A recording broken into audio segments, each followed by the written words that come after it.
প্রধানমন্ত্রী নরেন্দ্র মোদী বলেছেন তিনি তৃতীয় মেয়াদের জন্য পরবর্তী সরকার গঠন করবেন। তবে তার ভারতীয় জনতা পার্টি তথা বিজেপি 2014 সালের পর প্রথমবারের মতো সংখ্যাগরিষ্ঠতার সংখ্যা থেকে কম আসন পাওয়ায় তার মিত্রদের সমর্থন প্রয়োজন হবে। লোকসভা নির্বাচনে বিজেপির বড় একটি ধাক্কা।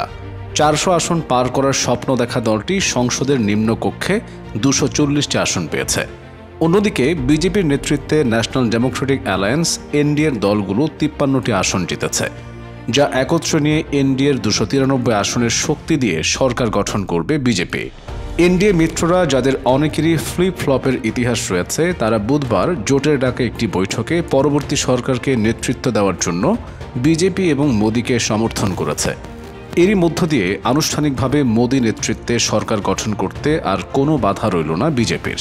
এনডিএর কোন দলগুলোর উপর নির্ভর করেছিলেন মোদী, যা তাকে সরকার গঠন করার শক্তি এনে দিয়েছে?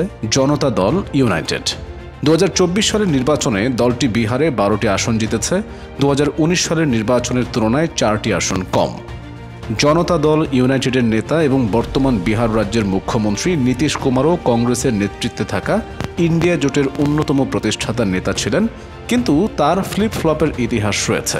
জনতা দল ইউনাইটেডের জানুয়ারিতে প্রদর্শিত হওয়া রাজনৈতিক সমীক্ষা অনুযায়ী পরবর্তীতে দলটি ইন্ডিয়া জোট থেকে বেরিয়ে এসে বিজেপির সাথে হাত মেলায়। দলটি 2 দশকে বিজেপি এবং কংগ্রেসের নেতৃত্বে প্রতিদ্বন্দ্বী জোটের সাথে জোট করেছে। Telugu Deschamps party TDP. 2024 সালের নির্বাচনে দলটি দক্ষিণ অন্ধ্রপ্রদেশ রাজ্যে 16টি আসন জিতেছে। তবে 2019 সালের নির্বাচনে মাত্র 3টি আসনে জিতেছিল দলটি। 1982 সালে তেলেগু চলচ্চিত্র অভিনেতা এনটি রামারাও দ্বারা গঠিত তেলেগু দেশম পার্টি তথা টিডিপি এখন দক্ষিণ পূর্ব রাজ্য অন্ধ্রপ্রদেশের একটি প্রধান রাজনৈতিক খেলোয়াড়। বর্তমানে দলটিকে নেতৃত্ব দিচ্ছেন এন চন্দ্রবাবু নাইডু, যিনি রামারাওয়ের জামাতা।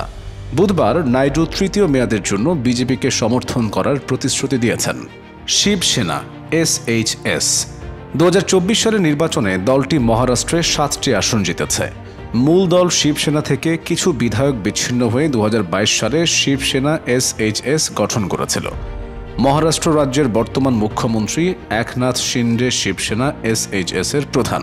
মূল দল শিবসেনার অনেক নেতার বিরুদ্ধে 1990-এর দশকের গোড়ার দিকে মুসলিম বিরোধী বিদ্বেষমূলক বক্তব্য এবং দাঙ্গায় জড়িত থাকার অভিযোগ আছে। জাতীয়তাবাদী কংগ্রেস পার্টি NCP। 2024 সালের নির্বাচনে দলটি মহারাষ্ট্রে 1টি আসন জিতেছে। 4 বারের মহারাষ্ট্রের মুখ্যমন্ত্রী শরদ পাওয়ারের প্রতিষ্ঠিত মূল দল NCP থেকে অজিত পাওয়ারের নেতৃত্বে 2023 সালে বিভক্ত হয়ে আরেকটি NCP গঠন করা হয়। বর্তমানে দলটির নেতৃত্ব দিচ্ছেন শরদ পাওয়ারের মেয়ে সুপ্রিয়া সুলে। লোক জনশক্তি পার্টি LJPRV। 2024 সালের নির্বাচনে দলটি বিহারে 5টি আসন জিতেছে।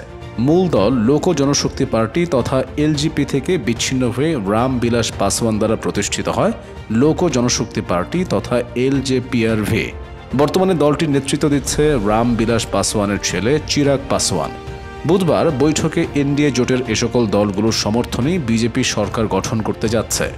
মোদী সরকার 2 মেয়াদে বৃহৎ সংখ্যাগরিষ্ঠতা, কেন্দ্রীভূত ক্ষমতা এবং জোটের বাধ্যবাধকতা ছাড়াই শাসন করে আসছিলেন। কিন্তু 2024-এর নির্বাচনে বিজেপি একক সংখ্যাগরিষ্ঠতা না পাওয়ায় অনিচ্ছা সত্ত্বেও এনডিএ জোটের প্রার্থীদের সরকারে অন্তর্ভুক্ত করতে হচ্ছে।